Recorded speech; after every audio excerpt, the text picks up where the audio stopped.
witchcraft. So as we mentioned, the King of England, James I, he wrote Demonology. People in Shakespeare's time would have definitely believed in witchcraft, right? There were crimes against witchcraft. If someone was accused of being a witch, they would be brought to court. You know, today, if you accuse someone of being a witch and you tell the police, they're going to laugh at you because no one takes witches seriously in, you know, the developed world. Whereas in Shakespeare's time, people would have legitimately believed in witches, and they would have taken witchcraft as a serious problem and really punished or even killed people accused of witchcraft.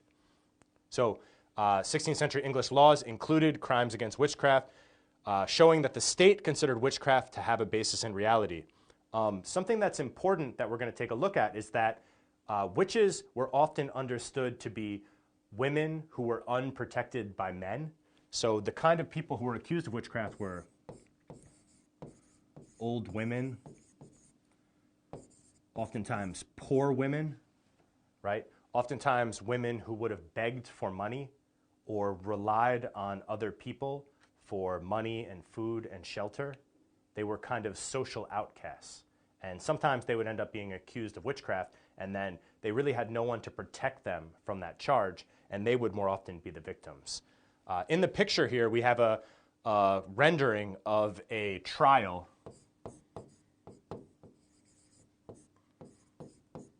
of a witch. So during the 16th century in England, there was the belief that water was pure and a witch was evil. So if you put a witch in water, she would float because the water was too pure to accept her.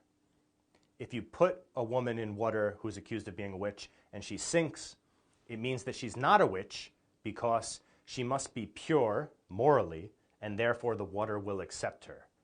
Now, for us, this sounds pretty ridiculous, and indeed it is, but this would have been a common belief at the time.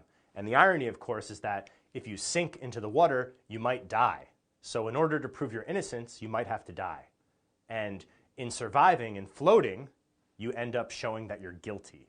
Okay, so again, this kind of shows the irrational, pre-empirical beliefs about witches that would have operated in Shakespeare's time and in the world of the play of Macbeth. So yes, so the fact that Macbeth sees the witch's prophecies as true, it must be seen in light of popular belief and fear of witches. Here is a picture by Collins of the three witches from Macbeth from the early 19th century.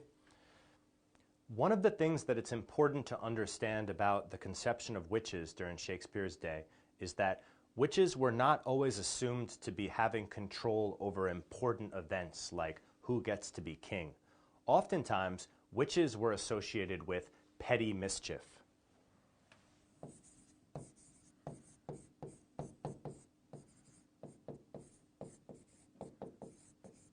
In other words, it was believed that witches would make people feel sick or tired, would make them unable to sleep at night, and that often these curses and these hexes would have been a sort of revenge for someone mistreating them in society. So when we meet the witches, before they prophesize to Macbeth, we see an example of this petty mischief that they're up to, right? The first witch says, not of Macbeth, but of someone else who she has exerted influence over, I'll drain him dry as hay. Sleep shall neither night nor day hang upon his penthouse lid. Right, so what she's saying here is that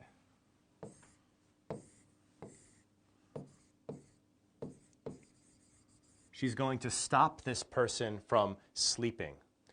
He shall live a man forbid. Weary 7 nights 9 times 9 shall he dwindle peak and pine. Though his bark cannot be lost, yet it shall be tempest tossed. Right? So she's going to doom this man to being weary or tired from sleeplessness. And also, bark here means ship. So she says, though his bark cannot be lost. In other words, his ship will not be destroyed, yet it shall be tempest tossed. So a tempest is a storm. So she's kind of cursing this man to face stormy weather when he's at sea and to never be able to sleep. Okay, so this probably represents what people would have thought about witchcraft in Shakespeare's day, and it represents the behavior of the first witches before they prophesize to Macbeth and before they begin dealing not in petty mischief, but in matters that affect who gets to be king of Scotland. So, just to recap, in this third section of Shakespeare's Macbeth, we have talked about the historical context of Macbeth. We talked about in England, there is a history of conflict over who gets to be king, and that King James I was invited to rule over England and unite the Scottish and English thrones, in part out of fear that there would be a battle over who gets to be king, and that some of this fear is shown in Shakespeare's Macbeth, especially as it relates to a person trying to kill the king to become king himself. We also took a look at the social context of Macbeth, and we mentioned that social context in literature has a lot to do with who holds power. In Shakespeare's Macbeth, we can really look at how power operates across gender lines. In Elizabethan England, women would have been relegated to an inferior social status relative to men. And when we see Lady Macbeth and the three witches exert power over Macbeth, the King of Scotland, we really see them crossing conventional lines of gender.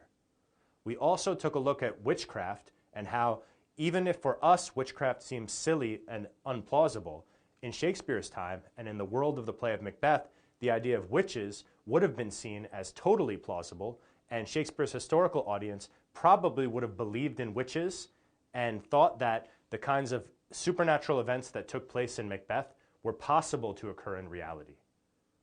Thanks. I'm Edward Dunnigan, together with the Bund Education. I look forward to seeing you at Section 4.